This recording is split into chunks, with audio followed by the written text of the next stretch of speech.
Hello everybody and welcome back to another episode of Decorative Survival. So, in the last episode I got rid of a floating island and a few other things from that mountain, which already makes it feel a little bit shorter. And I also built the novices' quarters over here, and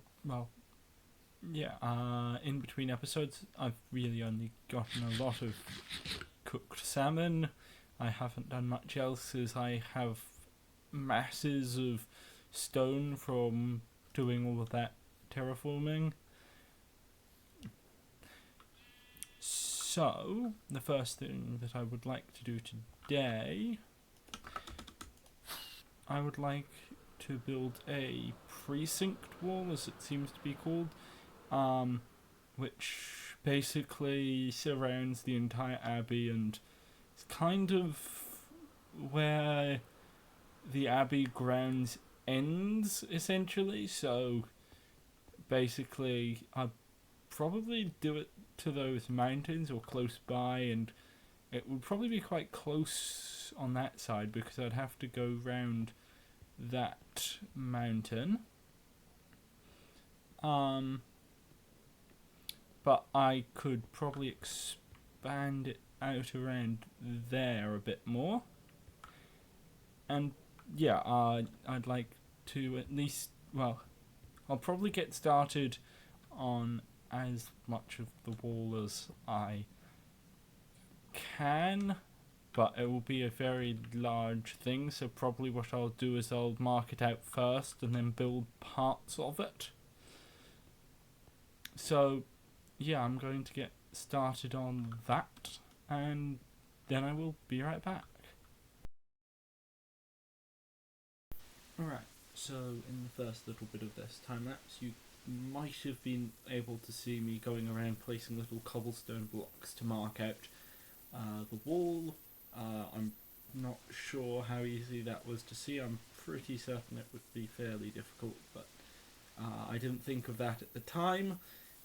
Anyways, basically this is a very simple wall. It's one block thick and made entirely out of cobblestone, which I think probably would be I'm not sure about the material, but I don't think that protecting against a major invading army is the aim of this wall. It's to prevent people from being able to trivially run into the abbey and steal stuff.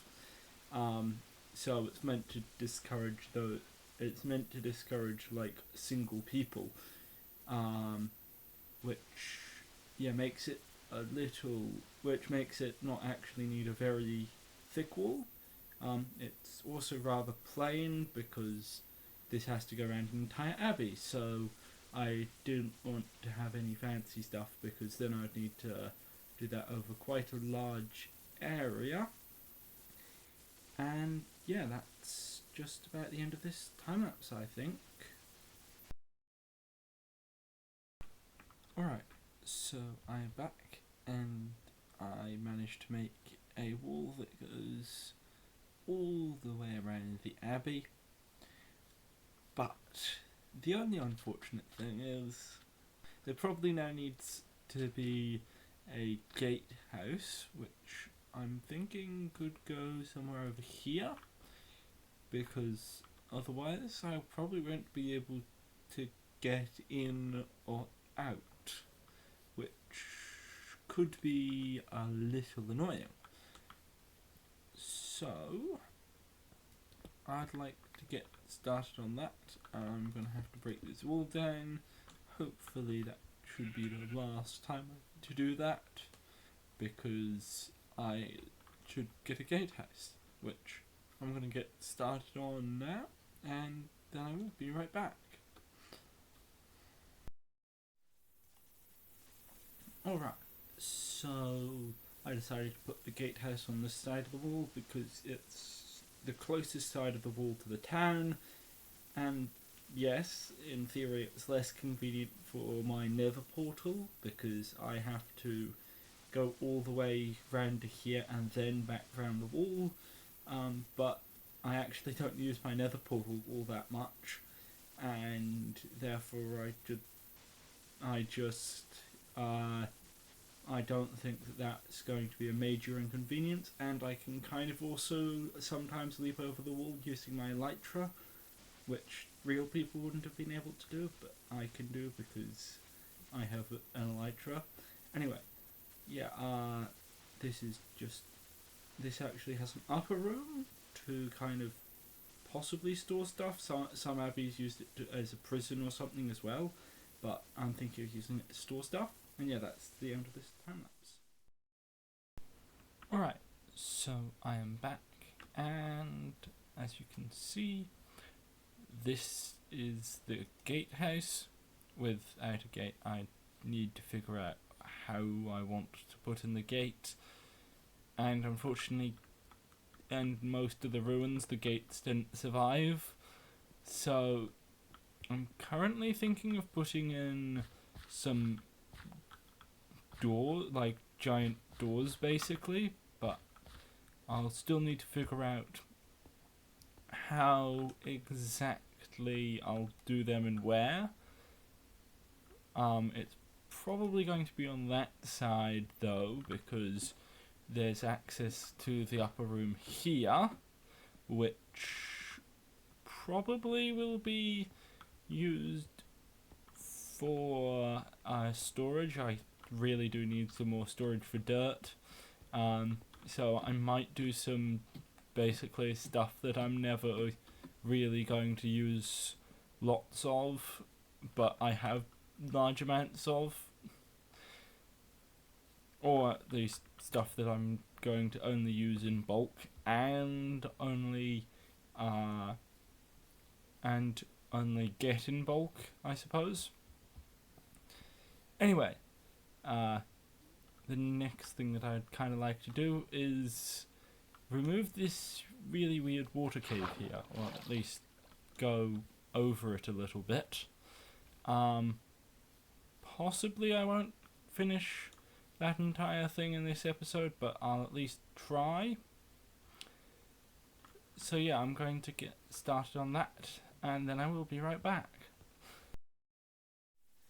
Alright, so I did actually finish this. I seem to have said I don't think I'll finish stuff in this episode quite a bit, and then I wind up finishing it. Anyway, this is mostly just going and smoothing around all of the terrain. I am also trying to put in little slight variations so that it actually kind of looks like Minecraft terrain instead of the direct interpolation between the other bits. But I'm not adding grass because I don't like the little short grass, because I'm not actually sure what I'll be using this for, and if I decide to use it for a field or something, I'll need to remove that grass again. Alright, so I am back, and as you can see, well, it's raining, which is very inconvenient, and the grass is growing onto the new little bit of water, well, covered over water that I now have. This is going to be, well, I've flattened out this a little bit, I suppose. I've removed a couple of places, but this could be fairly useful land depending on whether I'm still not fully sure whether the abbey kept their farms inside or outside of the wall, but I currently think that it's inside, which would probably mean that this could be fairly good for as a little farm, I think. But anyway, I've run out of time for this episode, so yeah, that's going to wrap up this episode. So yeah, thanks for watching, please like and subscribe, and yeah, goodbye.